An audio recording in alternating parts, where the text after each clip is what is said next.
Hi, welcome to എൻട്രിയ. നമ്മുടെ SSCയുടെ CGL notification വന്നു. അതിന്റെ രജിസ്ട്രേഷൻ ഒക്കെ ഇപ്പോൾ കംപ്ലീറ്റ് ആയി. ഇനിയിപ്പം എല്ലാവരും എക്സാമിന് വേണ്ടി വെയിറ്റ് ചെയ്യണം. ഇനി ഇത് കഴിഞ്ഞ് അടുത്ത വരാതിരിക്കുന്ന നമ്മുടെ നോട്ടിഫിക്കേഷൻ ആണ് SSCയുടെ CHSL combine higher secondary level.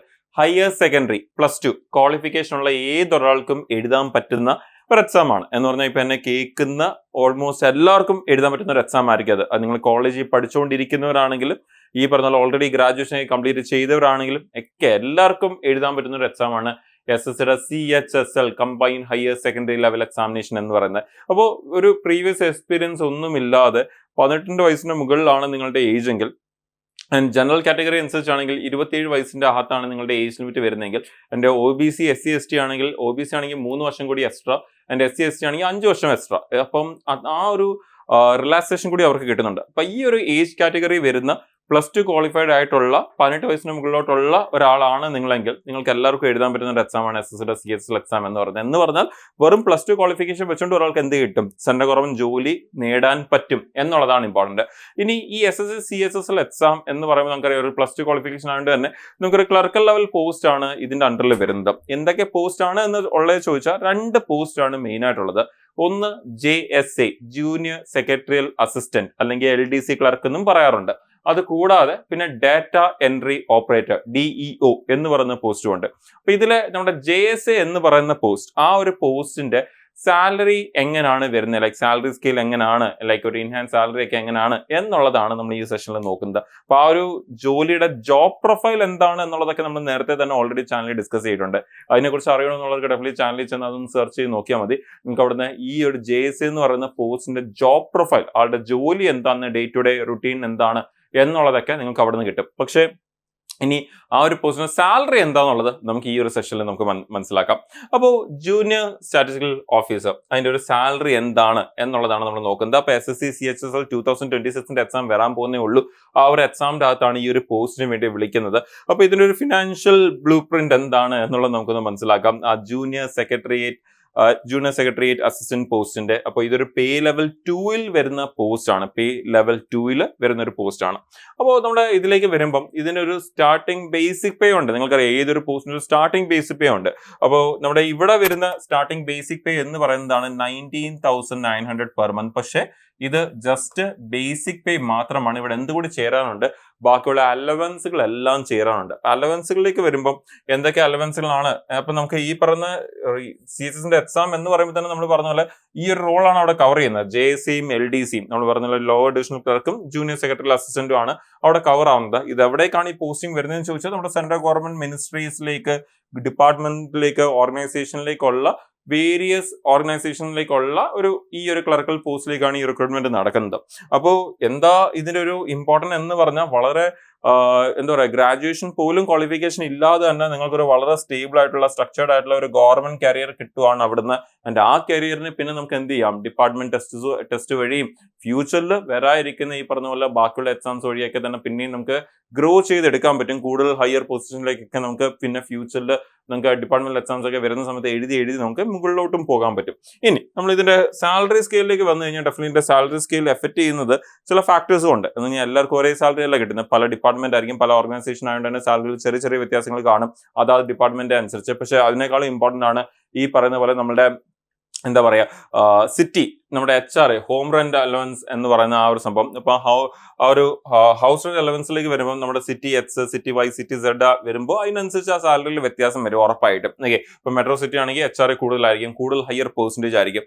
ഒരു സിറ്റി Y കാറ്റഗറി ആണെങ്കിൽ മിഡ് ടയർ സിറ്റീസ് ആയിരിക്കും. അതേപോലെ സിറ്റി Z ആണെങ്കിൽ സ്മോൾ ടൗൺ ആയിരിക്കും. അപ്പൊ അവിടെ ഈ പറഞ്ഞ റെന്റും കുറവായിരിക്കും, ആ ഒരു നമ്മുടെ HR പെർസെന്റേജും കുറവായിരിക്കും. അപ്പൊ അങ്ങനെ വരുമ്പോൾ നമ്മുടെ സാലറിയിലേക്ക് വന്നു കഴിഞ്ഞാൽ നമ്മുടെ ഈ ഒരു JSAയുടെ ഒരു സാലറി സ്കെയിലിലേക്ക് വന്നാൽ നമുക്ക് ഇപ്പൊ നിങ്ങൾ ഈ കാണുന്നത് നമ്മുടെ ഒരു സിറ്റി X എടുത്തു കഴിഞ്ഞാൽ, ഒരു X ക്ലാസ് സിറ്റി എടുത്തു കഴിഞ്ഞാൽ അവിടെ ഈ ഒരു JSAയുടെ പോസ്റ്റിന്റെ സാലറി സ്കെയിൽ ഏകദേശം എങ്ങനെയാ വരുന്നത് എന്നുള്ളതാണ് നിങ്ങൾ കാണുന്നത്. ഇപ്പൊ ഈ പറഞ്ഞ പോലെ നമ്മുടെ ബേസിക് പേ ഒരു 19,900 കാണും. പിന്നെ അതിൽ ഡിയറൻസ് അലവൻസ് എന്ന് പറയുന്നൊരു പെർസെന്റേജ് ഉണ്ടായിരിക്കും. ഗവൺമെന്റ് പ്രൊവൈഡ് ചെയ്യുന്ന ഇൻഫ്ലേഷനെയൊക്കെ ബീറ്റ് ചെയ്യാൻ വേണ്ടി ഗവൺമെന്റ് എംപ്ലോയീസിന് പ്രൊവൈഡ് ചെയ്യുന്ന ഒരു അലവൻസ്, ഡിയറൻസ് അലവൻസ്. ആ ഒരു അലവൻസ് അപ്രോക്സിമേറ്റ്ലി ഒരു പെർസെന്റേജ് ആണ്, അത് മാറിക്കൊണ്ടേയിരിക്കും.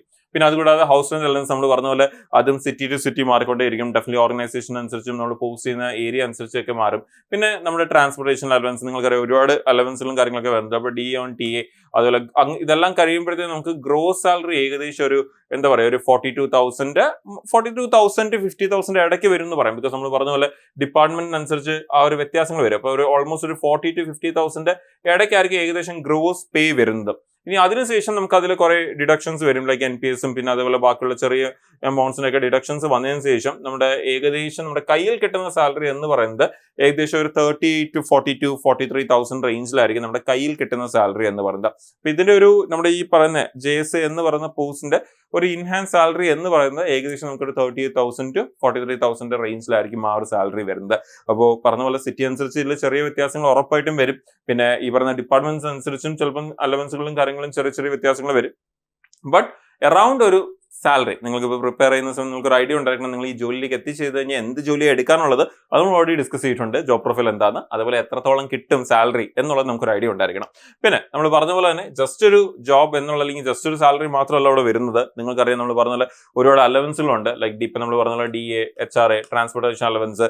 പക്ഷെ അത് കൂടാതെ തന്നെ നമുക്ക് മെഡിക്കൽ ബെനിഫിറ്റ്സ് ഉണ്ട്, മെഡിക്കൽ കവറേജസ് കിട്ടും, പെൻഷൻസ് ഉണ്ട്, NPS റിട്ടയർമെന്റ് ബെനിഫിറ്റ്സ് അങ്ങനെയുള്ള കാര്യങ്ങളൊക്കെ വരുന്നുണ്ട്. ഇത് കൂടാതെ പ്രൊമോഷൻസ് നമ്മൾ നേരത്തെ പറഞ്ഞ പോലെ ഒരു ഫ്യൂച്ചർ നമുക്ക് ഒരു defined growth in the higher pay grades. നമ്മുടെ ഈ പറയുന്ന പേ ലെവൽ 2 നിന്ന് ഹയർ പേ ഗ്രേഡിലേക്കുള്ള ഒരു എന്താ പറയുക കരിയർ ഗ്രോത്ത് അവിടെ ഉറപ്പായിട്ടും ഉണ്ടായിരിക്കും ടൈം ടു ടൈം പോകുന്നതിനനുസരിച്ച്. ഓക്കെ, അപ്പൊ അതൊക്കെ നമ്മുടെ ഡിപ്പാർട്ട്മെന്റ് എക്സാംസ് വഴിയും സീനിയാരിറ്റി വഴിയും നമ്മുടെ എക്സ്പീരിയൻസ് അനുസരിച്ചൊക്കെ ആയിരിക്കും ആ ഒരു സംഭവങ്ങളൊക്കെ വരുന്നത്.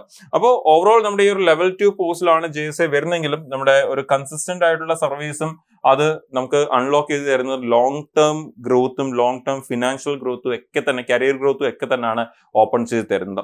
അപ്പോൾ നമ്മുടെ SSC CS അണ്ടറിൽ വരുന്ന ആ ഒരു JSAയുടെ പോസ്റ്റിന്റെ സാലറി എന്താണെന്നുള്ളതാണ് നമ്മളിപ്പം കണ്ടത്. അപ്പോൾ നമ്മുടെ ഈ കാണുന്നതാണ് നമ്മുടെ SSCയുടെ ഈ വർഷത്തെ എക്സാം കലണ്ടർ. ഈ കലണ്ടറിലെ ഡേറ്റ്സിനനുസരിച്ച് കറക്റ്റായിട്ട് അവർ എന്തായാലും നോട്ടിഫിക്കേഷൻ കൊണ്ടുവരുന്നില്ല, കുറച്ചും ഡിലേ ആയിട്ടാണ് വരുന്നത്. അപ്പോൾ ഡിലേ ആയിട്ട് വരുന്നുണ്ട് തന്നെ കുറച്ചുകൂടി നല്ലതാണ്. നേരത്തെ ഉണ്ടായിരുന്ന കലണ്ടർ അനുസരിച്ച് നോട്ടിഫിക്കേഷൻ വന്നിരുന്നെങ്കിൽ ഇപ്പം കഴിഞ്ഞ വർഷം ഡിഗ്രി ക്ലിയർ ചെയ്തവർ കംപ്ലീറ്റ് ചെയ്തവർക്കൊക്കെ കുറച്ചുകൂടിയൊക്കെ ചിലപ്പം ഈ പറഞ്ഞ പോലെ എക്സാമിനെ കുറിച്ച് അറിയാനും പഠിക്കാനും ഒക്കെ സമയം കിട്ടിയെന്ന് വരത്തില്ലായിരുന്നു. നമ്മുടെ കോളേജ് കഴിയുന്നതിന്റെ കൂടെ തന്നെ ഈ എക്സാംസും കയറി വന്നതിന്. പക്ഷെ ഇപ്പം കുറച്ചുകൂടി ഡിലേ ആയിട്ട് കിടക്കുന്നതുകൊണ്ട് തന്നെ എഴുതാൻ പറ്റുമായിരുന്നു, പക്ഷെ കുറച്ചും ഡിലേ ആയിട്ട് കിടക്കുന്നതുകൊണ്ട് തന്നെ പഠിക്കാനുള്ള സമയം കൂടി ഇപ്പം കിട്ടിയിട്ടുണ്ട്. അപ്പോൾ നമ്മുടെ എക്സാംസിലേക്ക് വരുമ്പം ഇതിന്റെ നോട്ടിഫിക്കേഷൻ ഓൾറെഡി വന്നു കഴിഞ്ഞു നമ്മുടെ CGLന്റെ. ഇനി നമുക്ക് വെയിറ്റ് ചെയ്യുന്ന നമ്മളിപ്പോ ഈ പറഞ്ഞ പോസ്റ്റ് എന്ന് പറയുന്നത് നമ്മുടെ ഇതാണ് combined higher secondary 10+2 level examination 2026. ശരിക്കും തന്നിരുന്ന കാലണ്ടർ അനുസരിച്ച് നോട്ടിഫിക്കേഷൻ വരേണ്ടി ഏപ്രിലായിരുന്നു. പക്ഷെ നമ്മൾ പറഞ്ഞ പോലെ തന്നെ ഇപ്പോൾ CGL നോട്ടിഫിക്കേഷൻ മാർച്ചിലാണ് വരേണ്ടിയിരുന്നത്, പക്ഷെ വന്നത് ജൂണിലാണ്. June 2 മാസം കഴിഞ്ഞ്. അങ്ങനെയാണെങ്കിൽ ഏപ്രിലിൽ വരേണ്ടിയിരുന്ന നോട്ടിഫിക്കേഷൻ ആയിരുന്നു. ഇനിയിപ്പം ഏപ്രിൽ, മെയ്, ജൂൺ, ജൂലൈ ആയി. നമുക്ക് മിക്കവാറും ജൂലൈ അവസാനത്തോടോ അല്ലെങ്കിൽ ജൂലൈ ഓഗസ്റ്റ് ആദ്യത്തോടോ നമുക്ക് ആ നോട്ടിഫിക്കേഷൻ കാണാൻ പറ്റും.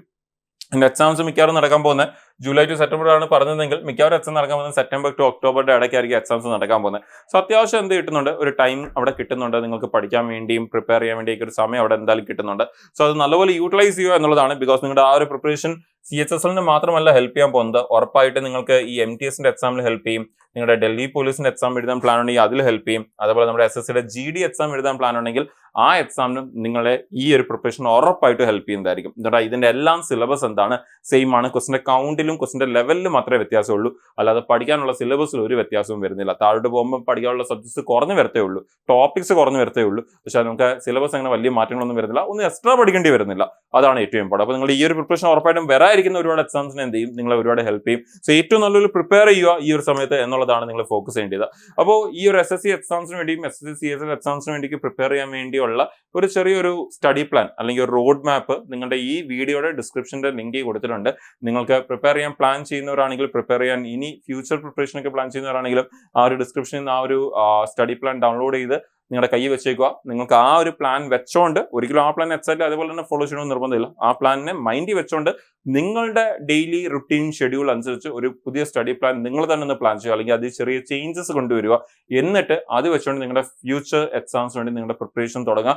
ഇപ്പം തന്നെ ആ ഡിസ്ക്രിപ്ഷൻ ഡൗൺലോഡ് ചെയ്തെടുക്കുക ആ ഒരു PDF, എന്നിട്ട് നിങ്ങൾക്ക് പഠിച്ചു തുടങ്ങാം ആ ഒരു സ്റ്റഡി പ്ലാൻ വെച്ചോണ്ട്, റൂട്ട് മാപ്പ് വെച്ചോണ്ട്.